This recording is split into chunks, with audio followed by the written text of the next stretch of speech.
As I begin this recording, I'm surrounded by my good friends, as always, Matt and Louis, who are staring at a pile of DVDs.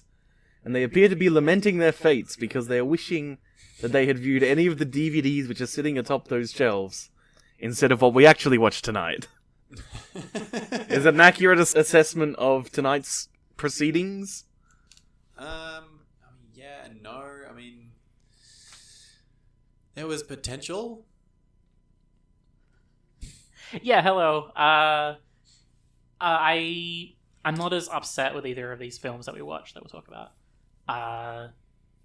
That as I am with, say, Ben-Hur, or any of those really poor films. But I guess it's just, these films are just so boring. I don't even hate them with enough passion to make it interesting.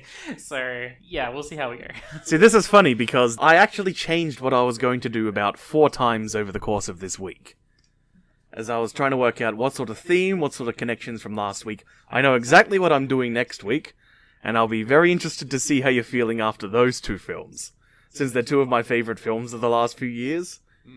And that could mean anything at this point, because I quite enjoy both of the films we did tonight, and you were not impressed. I was certainly less impressed with the first one. The second one had some stuff that I enjoyed, but ultimately was disappointed in. Yeah, so... Yeah, so possible options that I chose for this week. I have an idea for doing a pair of science fiction films that both attempt to realize a world at different states of technological development, which are trying to reflect facets about Earth without exactly being Earth, trying to present a culture which has reached similar conclusions in just a different form. But one of those involves a 3-hour black and white Russian film, which is a recent film. It was filmed from 2003 to 2006 and then edited from 2006 through to 2012. But it took 12 years to make. Yes, and then the director died immediately. Well, he was finishing it up, so It was released posthumously. Man, that's but sad. It's still a 3-hour movie with lots and lots and lots of really miserable, squelchy, miserable scenes. Anyway, I want to compare that at some point to Royal Space Force: The Wings of Honyamais. There's a bunch of things going on there, partly, and they both cover some similar ideas, albeit with different periods in Earth's history. One of them, Royal Space Force, is also a film at the start of some creators' careers, and Hard to Be a God, which is the other one, was obviously at the end of that director's career. So that's something I was thinking of doing, and that in turn led me to a segue of, well, maybe I could do something about the start of careers. And so I chose 2 films which are debut films for directors. The other thing is, next week is the closest date we have to Walpurgisnacht, and so I'm going to be doing films about witches. So I thought, let's find a way to start easing into the concept of films about witches, though I've got a very different take on what I want to be discussing there.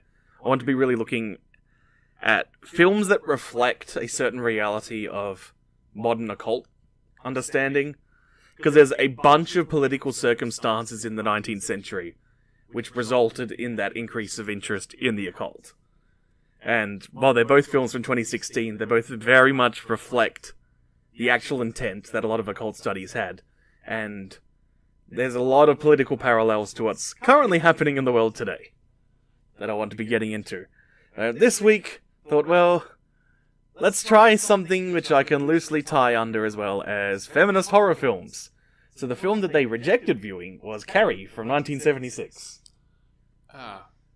That's such a shame. Yeah. I would have enjoyed it. You say that, but Carrie is a movie where nothing happens for 90% of it as well. That's better than nothing happening for 100% of it, which is the movie we'll be talking about next. Oh, you see, I was always going to play that one. Oh. Okay. As part of my continuing campaign on your sanity. Yeah. Alright, let's get into it. The films that we watched tonight were A Girl Walks Home Alone at Night and The Witch. That's a film from 2013 and a film from 2015. The description by the director for A Girl Walks Home Alone at Night is generally Iranian-American vampire spaghetti western. Shall we unpack that claim to begin with? I mean, it's set. I'm assuming it's set in Iran or filmed in Iran. It's filmed in California, but yes, it is set in Iran. All right. There's a vampire. That's about it. And there's some spaghetti western music. Yeah. Yeah, I think what she's intending... So the director of this was Anna Lily Amirpour. So you mentioned this was her first movie. Yes, this was her first feature film.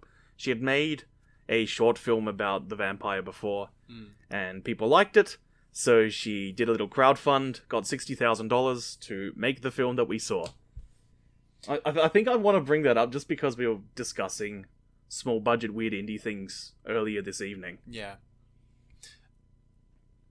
I made a bunch of jokes tonight. I don't want to to come across like I hated either of these movies. The first one was kind of meandering, and it does feel like a first movie. Like that. I find that out. Yeah, it feels like a movie that you'd see on a YouTube page or something like that. Like a lot shorter, but like something where this was my art school project, and you'd probably get a pretty good grade on it. Yeah. It works. It's technically a movie. Yeah, so you're getting good grades, but it doesn't seem like something that would. It doesn't feel like a proper movie. It feels like an art school project. Yeah, I mean, I can appreciate because it does seem like she is a film fan, if that makes sense. Like she is a fan of film. Certainly, films made by film fans can lead to interesting results. Yeah, because there is a certain Rian Johnson film from last year that shall remain nameless. Also, the entirety of Edgar Wright's career.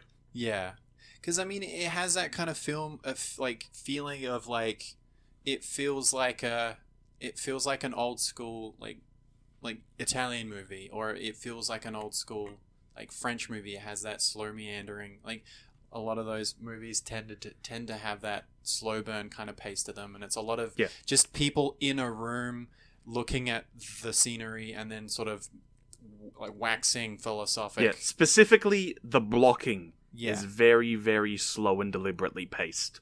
I'm a big fan of slow, deliberate pacing in my blocking. I like it. I am a big fan of slow and boring things. I like Star Trek the Motion Picture, probably the most out of any Star Trek film.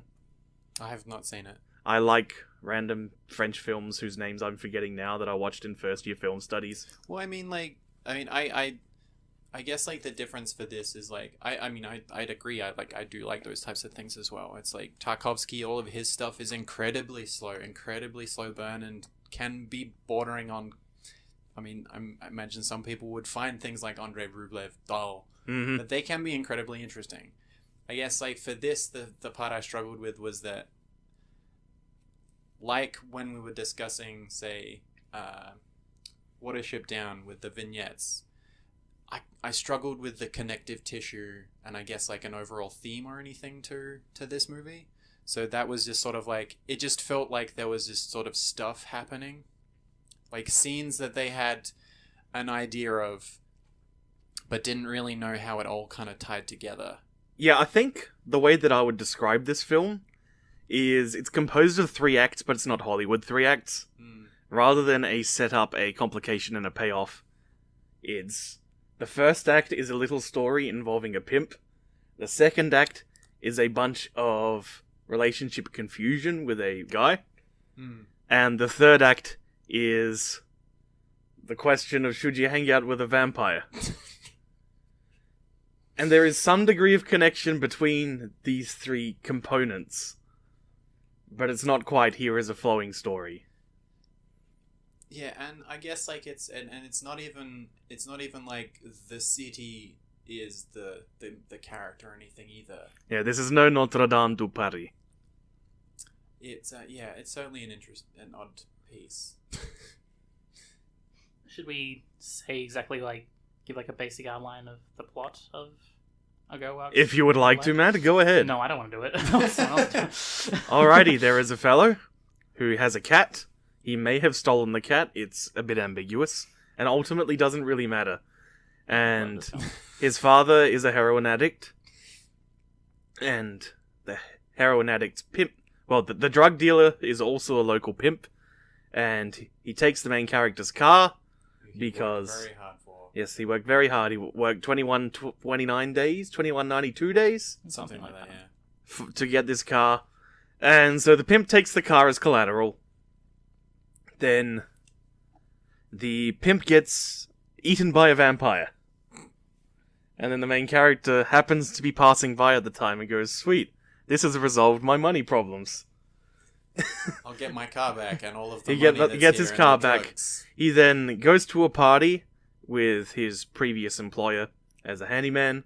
He's now switched to bartending. He then takes what is either some variant on Quaaludes or it's some form of downer what he takes. And it's clearly spiked because it goes way stronger than it's supposed to. He then meets the vampire. They hit it off a bit. The vampire eats some more people. The main character's father gets eaten. Main character decides to leave town. Vampire is cautioned to leave town. And the final scene of the film is they're driving away from town. Then on the middle of the road, main character gets out of the car because he's clearly uncomfortable because he's started to work out that while he doesn't specifically know she's a vampire, he knows she may very likely have been the person to have murdered his father. So he has a little bit of a very subtle downplayed crisis of conscience, and then he gets back in the car and they continue on together. And as he got back in the car and they started to lock eyes, Louis joked, "Hey, wouldn't it be funny if the credits rolled right now?" And then 20 seconds later, there they are. Yeah. It's so strange that you have a scene where she kills the pimp, which is the reveal of the vampire, that she is a vampire. Which, while in the exact moment that it happens, it's well done, and it's kind of exciting, I still feel like the scene itself is just so goddamn slow, and it doesn't need... Yes, It doesn't- go slower. Slower. It doesn't need to... And it's not just that it's slow, it's also just... It's just dumb. Like, I don't understand what it... Like, A, it's slow, and that this is not just that scene, but all the scenes. But B, it's also hard to work out what's going on in a scene unless you're about halfway into it. And there was, like, a point where there's very little dialogue between the two. He just looks at her and goes, "Okay, let's go home." And, like, I really struggled to work out what his Alright, behavior was. okay, so there is a bit of an implicit assumption here, given that it's set in an Arabic country. Sure. There is an assumption that if you are a woman, especially if you're out alone at night, and a man appears, then you need to be accompanied by that man, and you need to go where he leads. Sure. Okay. Well, that wasn't... Okay, I don't know what to say to that, because... That's a case of films being made with base assumptions. Sure. And if you do not share, especially when watching foreign films, if you do not understand those base assumptions, then things can be a bit confusing. And, well, okay, but he doesn't take her home. He takes her to his home. He doesn't- Yeah, she's a woman. That's what you do. Okay, and he's not at all... She doesn't say anything, she doesn't do anything, and he doesn't care. And it's just, I don't know, it was just a very hard scene to get into, and it was so slow, and I feel like you could half the speed of it. Don't you mean double the speed of it? Yeah, sorry, double the speed. Yes, half that You speed. could half the amount of content in the scene, and you'd still have the same effect. Yeah. And then what I also find strange about that scene is that after the pimp dies and she leaves, then the main character, or second main character, The guy comes in, and as you guys were saying, he finds the money, and he finds his car, the car keys, and like his problems are solved. I feel like in most stories, something would come of that, as in like he'd find out that the vampire killed the pimp, or I don't know, like somehow his misbegotten gains would factor into the story more than it does, and it doesn't. Nope. No, all it leads to is him tripping out. Yeah, which is a scene I also really disliked, to be honest. Like, I never really been a big fan of either people who are drunk or people who are... You're not a fan of Yeah. inebriation scenes? Yeah, I just don't find them very interesting to watch. And I'm sorry if I'm jumping ahead too much, but we'll see what happens. It's okay. Look at all those times that we kept jumping around between films. Or how last week we kept dodging the topic of Jason X. Yeah. Yeah, like, I feel like one of the big parts of this movie, at least supposedly. I feel like it's supposed to be a big part, but there's so few scenes of it that it doesn't work. Like, I'm talking about the romance between the main guy. Do we remember his name? Arash. Arash, yeah, which that's is a cool right. name.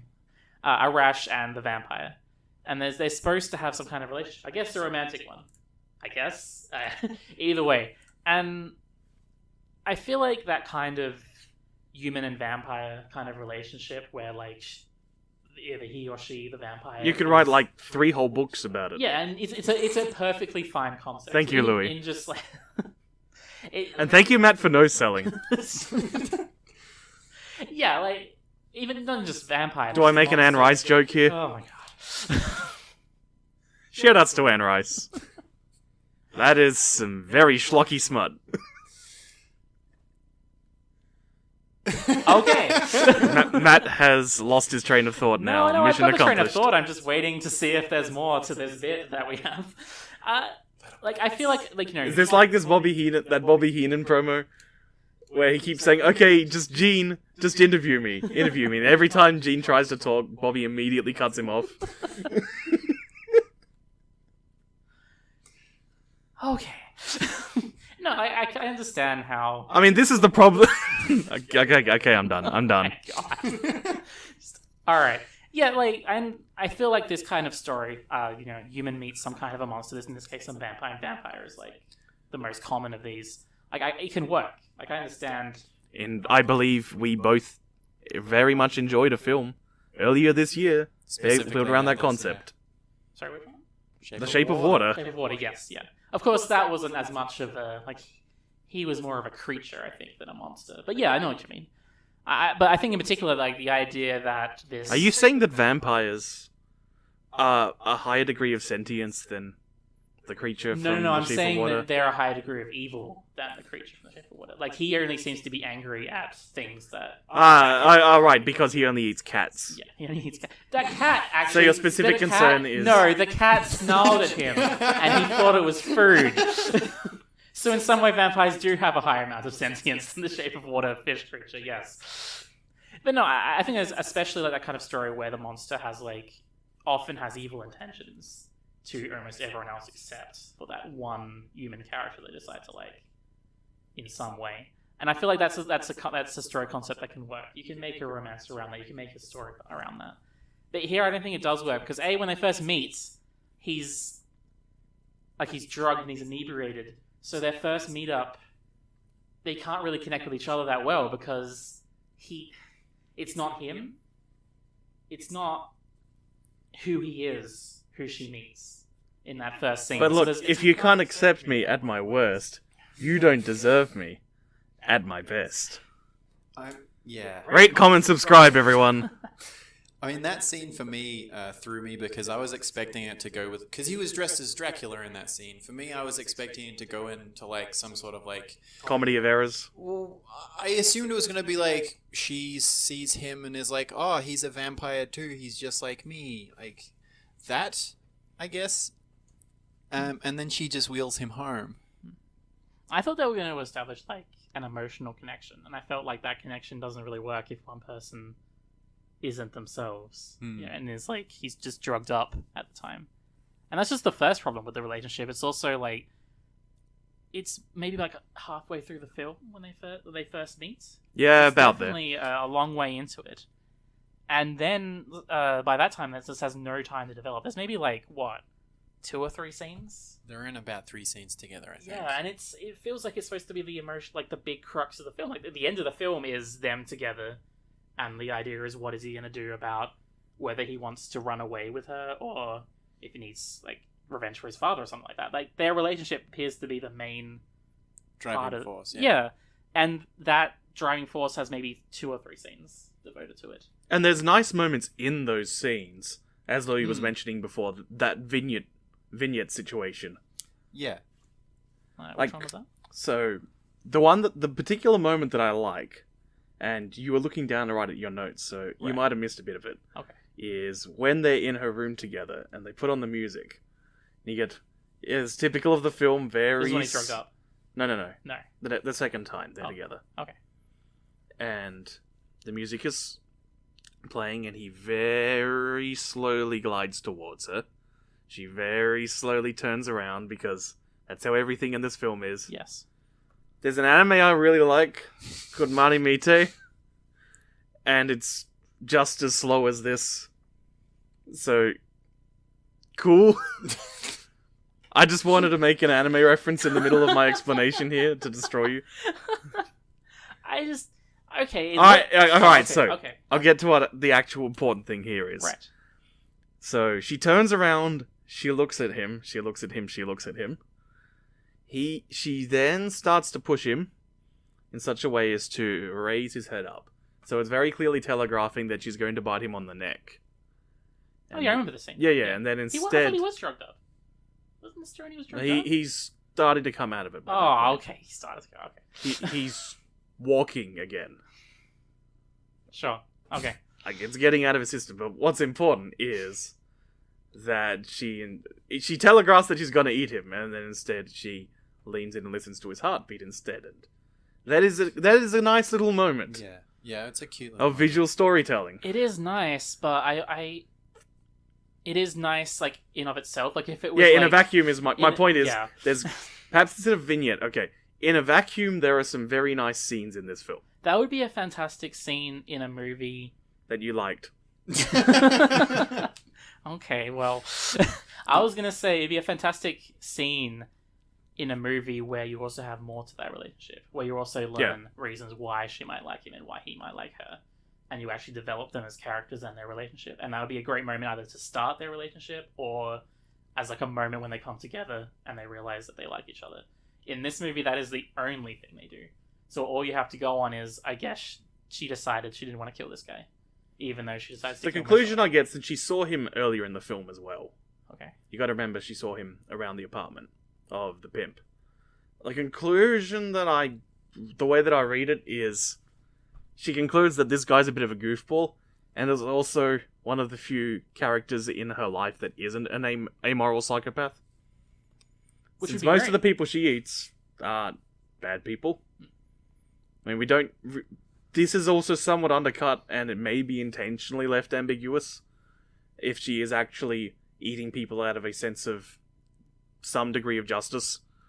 If she is going through the veil of ignorance before every meal. Because we don't know the status of the hobo she eats. That's a good point. On the other hand, every other kill is very definitely someone who's an asshole. And she quite clearly gives warnings to other people, like the child.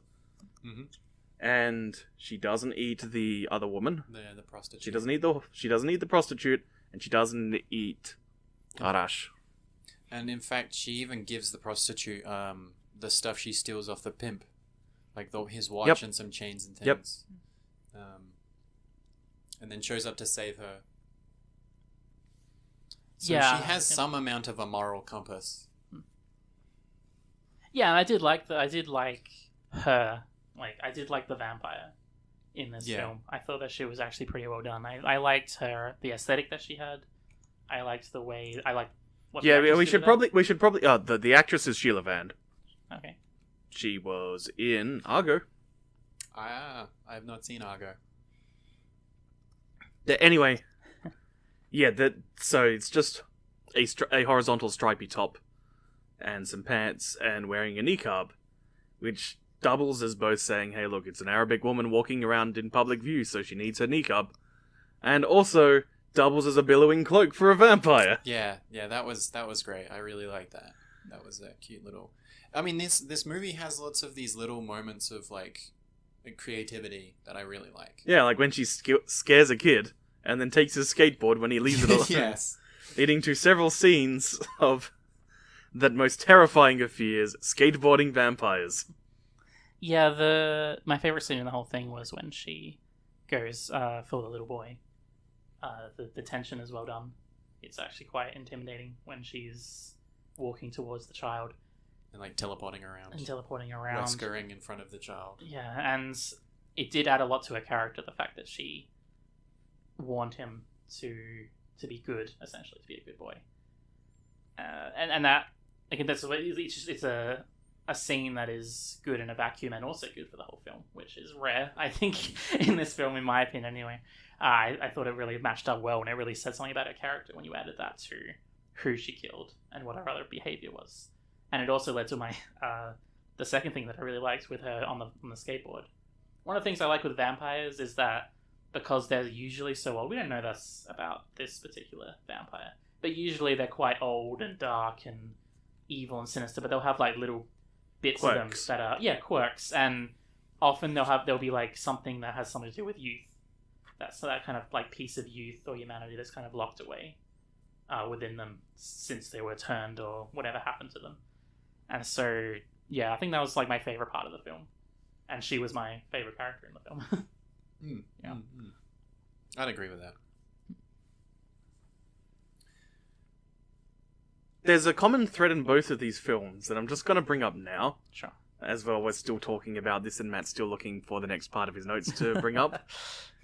Which is, both of these films have interesting depictions of the impotence of masculine rage taking the form of lashing out physically.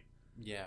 Whereas in the other film we watched, The Witch, William consistently just goes to chopping wood when he needs to get mad and prove that he's a man. Yeah. It's the only thing that he's remotely capable of in the entire film. And in this film, right near the start, as Arash has his car taken away from him, he does the classic Hollywood fit of fury and punches a wall to show how angry he is and what a man he is. He breaks his hand from this and spends the rest of the film with his hand in a cast. Yeah, I mean, it's got a lot of like nice little details. So I'm definitely curious about. I'm sorry, I've forgotten the director's name. Anna Lily Amirpour. Yeah, I'm definitely curious about her. Her second film is The Bad Batch, which is about a cannibal. I have not seen it, so can't comment. Yeah, all I was gonna say is I'll be curious to see like her future career. Yeah. I guess one of the reasons why I'm struggling to find more stuff in my notes is just because it's all the same, really. Mhm. Like, it's all just like, I've just written down things like I'm bored and how This is a running theme in your notes Yeah. over these weeks. I think... Maybe it's because I'm trying to destroy you. Well, I think especially with this one, the scenes, they just drag so much. I can't overstate just how long each scene is. And Yeah, I'm going to chalk this one a bit to personal taste, because I like scenes that move at a glacial pace.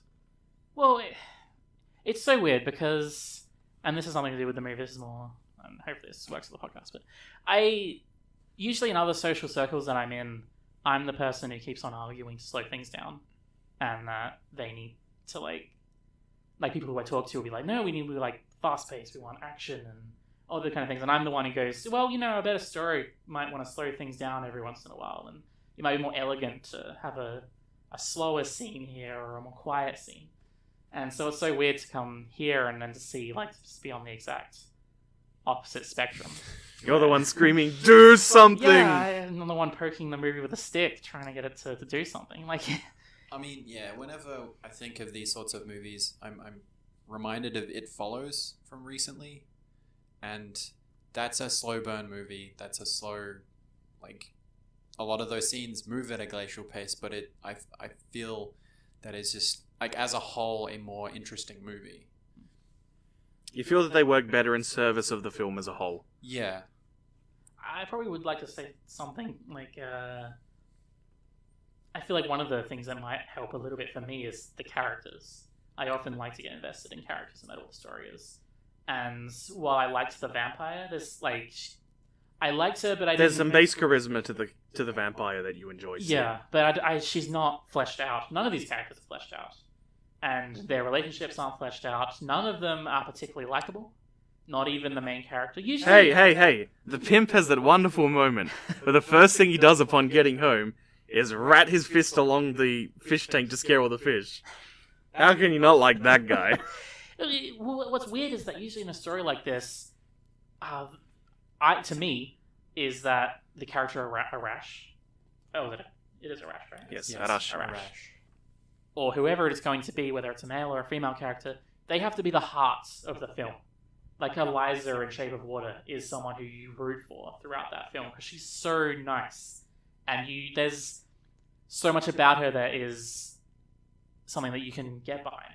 You know, like, you want Eliza to succeed in that film. I have no feelings toward Arash whatsoever. And in some ways, he's just as much of an asshole as everyone else. Like, it's weird how it kind of undercuts because he just kicks out his father. And I understand that he's under a lot of stress and that his father's a burden on him, but he kicks him out and he steals from the pimp. Like, he doesn't do anything particularly moral or anything that would kind of, in this kind of, like, the idea that the vampire likes this guy. This is the one. Well, you see, Matt, they all live in the city called Bad City. Yeah. I know that a story doesn't necessarily need to have characters that are likable to work. I know that there should be more freedom for writers in that kind of way. But I do think that if there was a character that I could have latched onto and wanted to succeed, I think I might have enjoyed the movie more. And I think that just made those scenes that were just slow, which is every goddamn scene. That just made it that much worse. Yeah, I think part of it is that there wasn't a lot of dialogue. I mean, a lot of those scenes kind of dragged on. And, I mean, you look at, like, a Tarkovsky movie, which, say, like, Stalker, has an incredibly slow start to that movie. And it's, like, 10 minutes of just zooming on and two people talking. Yep. But there is a lot of, like, building of those two characters just through the fact that they're talking to each other. And, I mean, yeah, maybe just a bit more dialogue. I don't know. Yeah, this is a film where, if you really want to dig in, then, due to the glacial pace and very deliberate blocking of scenes, you can read stuff into the actions of each character. Mm-hmm. But you don't have to, and you can just move on with your life. Fair enough. So I think we should move on to the other film we watched, which was Robert Eggers' debut film, The Witch, from 2015. You mean The Vivitch? Yes, The Witch. Yes, we've all heard that joke a million times. I have not. I have heard that joke a million times. Wow, there you go. Yeah, when I tell her. This is an interesting first movie. Mm. It's really interesting that, like, this is what he chose. What's his name? Robert Eggers. Okay. You can make a Sonic the Hedgehog joke now. Go ahead. There's a lot of jokes you can make with Eggers. Eggers is just a funny name in of itself. I don't need to make a reference. It's possible to make jokes without references. It's just a funny name. It's just a funny name. What? Just saying Eggers is fine. What? It's funny. Just run this by me again. This not referencing things thing. You can make a joke without referencing pop cultural media. I'm not following. So you say this, but there's not much as far as film references in The Witch. Mm. It is, however, a film which was derived from looking through various historical documents of 17th century New Hampshire. Fun story, particularly given the week we're recording this on. This film wanted to be shot in New Hampshire, but instead shifted to Canada because it was cheaper.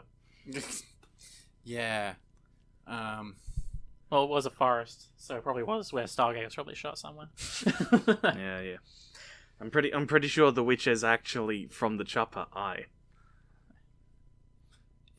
That's Stargate. What every other planet in the Stargate universe calls the Stargate. Fortunately, I know. So maybe we should just watch Stargate. like all of SG1. Oh Turn my this God. into the SG1 review. No, let me tell you something about Stargate SG1. Sure. That I know people who have a theory, which is you will if you are beginning a romantic relationship with someone and you decide to start watching SG1, that is a sign that you're both ready for the long haul, and this is probably a keeper of a relationship. Wow. How many seasons was it? 10. 10 plus all the movies. Well, you don't talk about those. Oh, okay, fair enough. They're just whatever. But surely they if your relationship don't really can get matter. through them, Oh yeah, it's a good sign. yeah. Like if even if your relationship starts to hit the point of let's watch SG1, that means you're both a settled, happily, basically married couple. The SG1 test, I like it. Where were we? Ah, yes, The The Witch. Witch. So The Witch. The base idea for the script was derived from reading various historical accounts of the period, as well as assembling a collection of various folk tales. And so it is a story about puritanical immigrants in America, and is this is a very theologically driven film. Mm-hmm. This is one that's very hard on criticisms of concepts of original sin and the implications, especially a form of original sin which requires, how do I put this, predestination-based dispensationalism?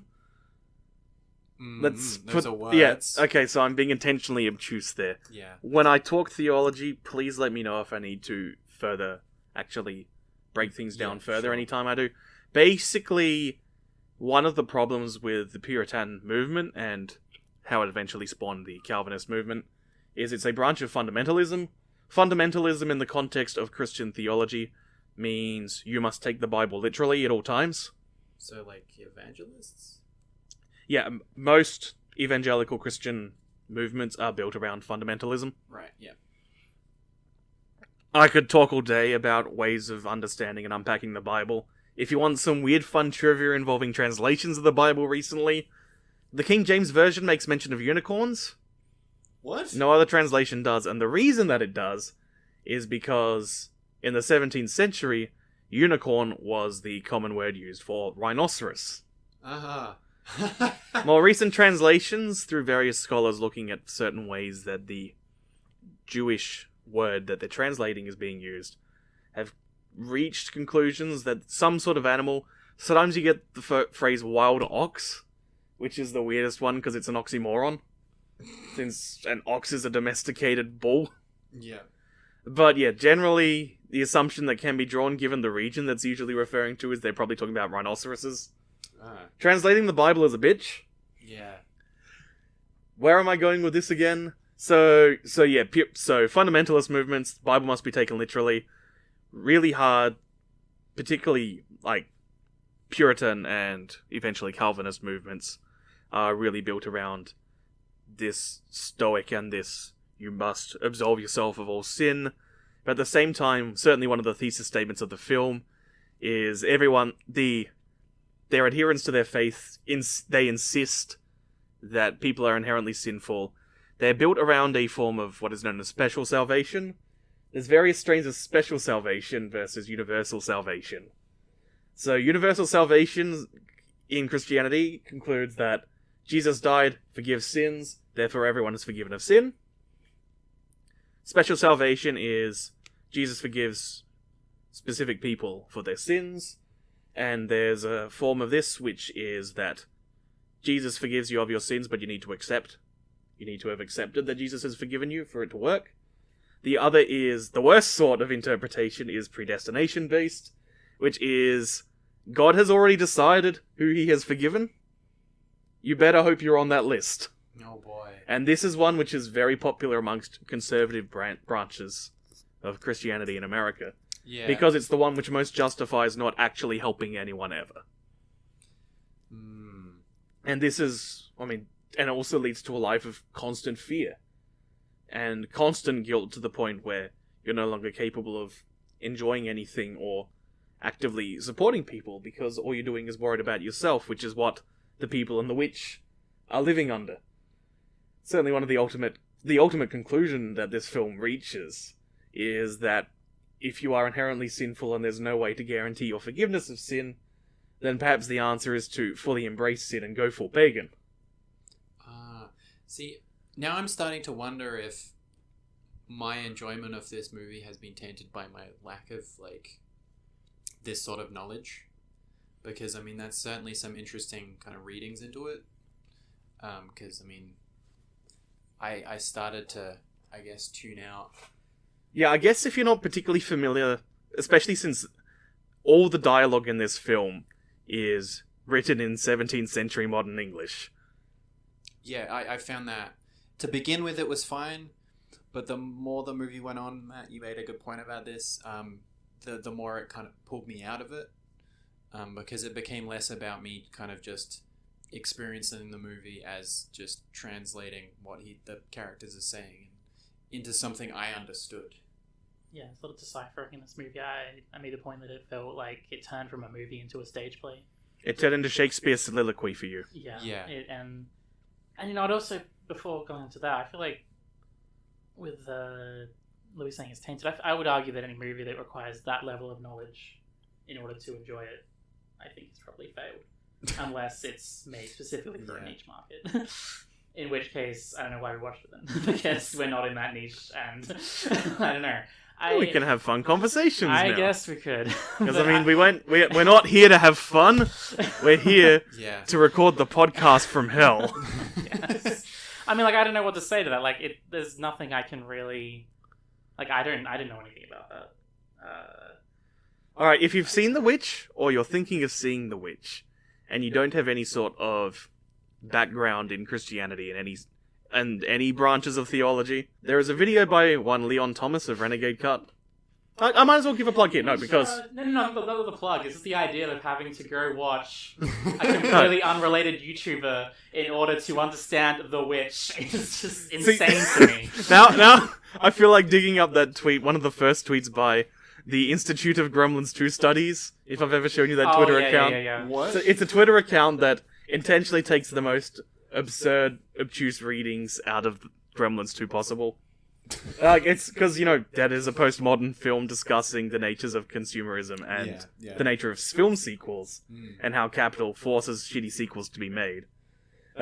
Since it has those themes, it's very easy to run with a satire on overly analytical postmodernist essays. And so that Twitter is just stretching every reading out the longest for a possible. And one of the first images that the account made is, what do you need to watch The Gremlins 2, The New Batch? And it's a copy of the DVD and a DVD player and a TV. What do you need to understand Gremlins 2, The New Batch? It's about 15 different philosophical books. Anyway, I'm just gonna give a plug here. The Renegade Cut video on The Witch is specifically discussing the theological aspects and original sin. That is well worth a watch. Yeah. If you've never seen that guy's videos, he mostly uses a film as a starting point to discuss a philosophical or theological or economic concept which is brought up in the film. To be honest, you're probably better off just watching that rather than the film itself. Just watch. I like this film. Okay. I like the tension. A bit of an unfortunate thing is we watched it on a television, and there's no fancy speakers on that TV. The sound mix in this film is excellent. Yeah, I did. I'll agree. I did enjoy the tension of this movie. The first, I guess, half to 3/4 was where I was kind of assuming it was going to go. Kind of like I was enjoying that. But I guess like once it started to fall apart's not the right word for it. It lost you, I think. It definitely lost me at some point. Because like there's a lot of like, it was funny because you said before we paused the movie, you said this had better like start to do stuff. We had to pause it halfway through for dinner, by the way. And then the moment we unpaused it, within like 30 seconds, like everything started to happen. That's why I paused it there, actually. Because that, like, all of that, like, next 20 minutes or so was, I thought was, like, getting into probably the most engaging stuff in the movie, where, like, it felt like we were building towards some sort of conflict with the witch. And then it went this other way that, this whole thing about, do you embrace it and go for paganism? And I guess it just sort of, because I don't, that does remind me. So there's a bit where Caleb is sick, and he chokes out a small rotten apple. This is a payoff for him discussing that he wished that he had apples still. Yeah, it's a payoff that's brought up, but the main important thing is that the apple is bog standard cross-media visual shorthand for original sin and temptation. Yeah. And for in Abrahamic religion traditions, the fruit of the knowledge of good and evil, which causes original sin, is usually depicted in art as an apple. And so just to make sure that you know that this is a thing, and quite often I will be rolling my eyes really hard when films are using messianic imagery and then throw an apple in. That's usually the first thing that'll make me want to punch a wall and break my hand. Yeah, I think it was... I'm not sure where they were exactly. I I wrote the bum. This is because I needed a place to say it because I'm not sure where they were. But when they were trying to save Caleb, where were they in the house again? That was in the house. Was that in the attic? No, they didn't have an attic. Yeah, it was a pretty shitty place. Okay, either way, I think. Oh yeah, no, okay, sorry. It's just on the floor in their one room. For some reason, the shape of the I don't know. To me, it looked like this could be the attic, but that's a great point that the house is not exactly. Yeah.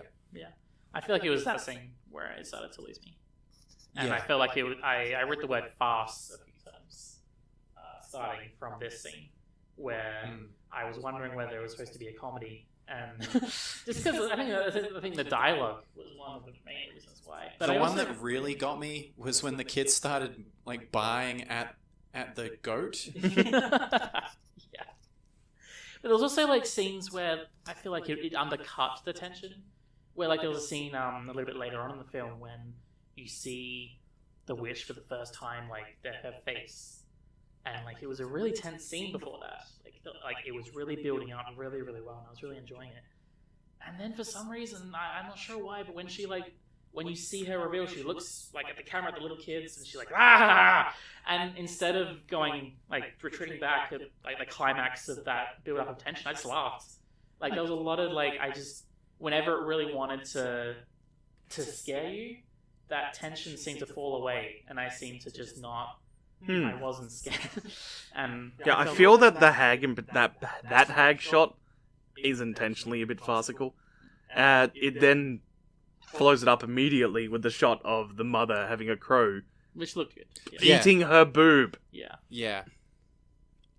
No, there is a lot of like, again, kind of like the previous movie, these moments of like in a vacuum or on their own, like great moments and stuff, and it's a bit of a, I guess it's a remarkable movie to make as your first movie, but yeah, like as a whole, I don't feel like, for me personally, I don't feel like it kind of paid off.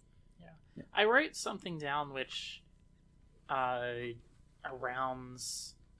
that point where the boy was dying, Caleb, and it was just that I understand that it's probably more intelligent to enjoy a movie where, even though it's called The Witch, it's more about the family drama, and so or like religious. Yeah, we were drama, touching on this last week. Yeah.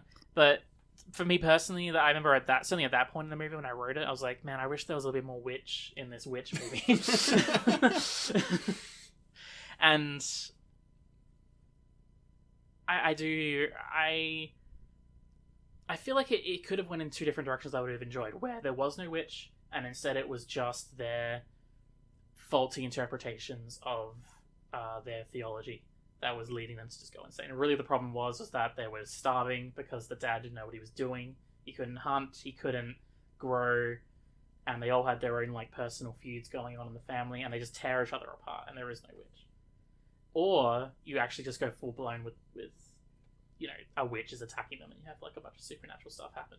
And I feel like the way it didn't really go in either direction. You felt the supernatural was too understated. Yeah, basically. and if it was going to be that understated, it might as well just not have been there, and it might as well have just been like a really clever movie. For me, it was the right amount. Well, I feel like as you said, the idea of this movie is like criticizing a very particular brand of fundamental religion. It feels weird to me that it just seems to make more sense to me that if that's what it was doing, then the architect of their downfall should have been themselves. Not that, oh, actually there is an actual witch out there, and it is going to kill you. I don't know, it just didn't gel with me at all. After that, I feel like even though I really enjoyed the parents, the scene where both the parents die. Yep. That was a really good scene, I enjoyed that. But I feel like the movie, if it hasn't lost us by then, I feel like what comes after that, it felt incredibly abrupt to me. And to be perfectly honest, I had no idea who she was talking to. I did not remember that Philip was the name of the goat who she randomly decided. That surprises me. It's quite well set up and reminded. Okay, well This one like a billion words in this film. Yeah, so this is my third time seeing the film. Sure. And as someone who studies linguistics, I'm probably a bit more capable of handling random switches in dialects and periods of language. That probably helps me a bit to begin with. I've also studied a bunch of Shakespeare. That probably also helps. So I had no problems with comprehension on the first time watching this. Okay. But this is the third time, and so, as always, this is a film where you're more able to actually catch what they're actually discussing. Mm-hmm. When you already know what the general plot is, so a bunch of your mental stack is focusing on... is not... because the first time you watch something, a big bunch of your mental stack, the things that are immediately your brain is focusing on and processing and is paying attention to, are going to be what's happening next, where is this all headed to. Yeah. Whereas when you know where something is headed to, you're instead looking at other details in characters and motivations and circumstances, and it's a lot easier to grasp the thematic content of films on subsequent viewings than it is the first. So I am a bit cruel by springing these movies at you without context. It's also something that I'm a bit interested in doing, just because so often, particularly online, when you get film discussion, it's usually going to be a well-researched and analytical piece. And so I like throwing just the raw emotive response and reactions to films. Well, I mean, in terms of, even if I did understand that Philip was the goat, and I completely caught that and knew it, I still feel like it was just like I just didn't enjoy those last maybe 10 minutes where she decides, okay, I'm gonna go talk to the goat now, and the goat tells her what to do, and then she walks into the woods. And certainly the goat telling her what to do is something that we can build on here, because Sure. I mean, that's so some interpretations of the film in that there's a degree of female empowerment here, but ultimately I think as far as feminist theory goes when applied to this film, one of the issues it depicts in depicting this purely polar state where your options are puritanical Christianity or paganism is that it means that she is freed from a broken patriarchal system and is then immediately somewhat cajoled, somewhat tricked into signing up for a completely different patriarchal system. Yeah, by a man. Yeah, because it's not she talks to the goat and then walks into the woods.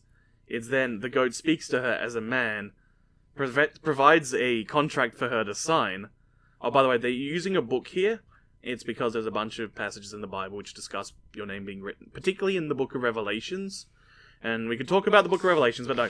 So, you could just have any sort of goofy contract with the devil, but, specifically using the book is specifically using the language of your name being written in the Book of Life.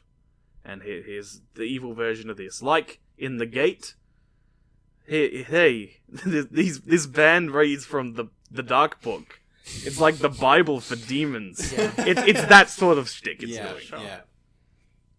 But yeah, she is essentially... she's... If we assume that the devil has been building this all as a way to try and bring people in, then essentially it's been exerting pressure on people and then tricking the one person who remains into joining the fold. So, ultimately, she has less agency than it might initially seem that she has, even when everyone else that was around her is finally gone. Yeah. Yeah. Which is, it's interesting, but as I say, but when you actually are just watching it, it does feel very abrupt, and it does feel a little bit unsatisfying. Like she walks into the woods. Yeah, I actually wanted more of her being a witch, honestly, the first time I saw it. Well, I just wanted more closure. I wanted more... I don't know, usually... More witch. Yeah, more witch in the witch film. More witches. Yeah. It's okay, next week you get more witches. Okay. I guarantee it. Fair enough. Yeah. Yeah. Anything else you'd like to say about these films? Yes. There was a quiet. The scene. I said that I didn't like the movie after the parents died. That's not quite true. There was a long, quiet scene before she goes to talk to Philip the goat, or Philip. The one where she's just sitting at the table with her head in her hands? Yes, and I was thinking about that because I really disliked A Girl Walks Home Alone at Night. I think I got the title right this time. And I was really upset with just how long and lingering and slow those scenes. And I wanted to point out that I felt that this was an example of a really good lingering scene where I really... it wasn't... Not all the scenes in this movie were long and lingering, but this one was the perfect moment. It's not even a particularly long moment, but it's just the right length. Yeah. Yeah, And it gives you that moment to let kind of everything that's just happened sink in. Yeah. Yeah. So I really enjoyed that bit. I don't hate all scenes. Why that do are you slow hate movies, Matt? Yeah, I felt more righteous in my dislike of Mrs. Smith Goes to Washington and Ben-Hur. Well, this has just got me feeling very, I don't know, sad. Yeah, I feel sad that I didn't like these films more than anger. it's like these ones are more taste issues rather than just failures of structure issues. Yeah. And cool. That's cool. It's fine. We're allowed to like different things. We are allowed to like different things. This also means that... And it's funny because I was tossing up different movies thinking, what are the ones that will cause the least pain? Was actually my motivation. And here I am, no matter what I do. It's the hedgehog's dilemma right now. Yeah, because I probably did feel better hating than I did being sad. So yeah, it probably is more pain, these movies, than even the really bad ones that we watched. Which is sad. That sounds like a good point to end on. Just sadness. Despair. Can I mention that my hands still hurt like hell? About 8 hours ago, I chopped up a very, very large number of chilies, and I didn't put gloves on like an idiot. So my hands are still burning with that chili fire. For you guys, right? I think you put that in there. No? No. I was just drying chilies. Oh, okay. That would be an interesting pumpkin soup. There was a bit of chili in the soup. Oh. Yeah. Either way, our sympathies are with you for your burning hands. We still love you. Well, I'm glad to hear that after all Thank you this. for dinner. Yes. Thank you for listening. Anything else you'd like to add? I guess I'd like to add that while these weren't necessarily the movies that are up my alley, I would recommend people do check them out. They're certainly unique, and they're not wholly terrible or anything. I would not. I didn't see anything in these films that. Well, you're not getting invited back, are you? Off the show. Chopped. All right, I was going to say goodbye just for this podcast, but Well, you're going to say goodbye for real now. Goodbye forever. All right, thank you. We'll talk to you next week.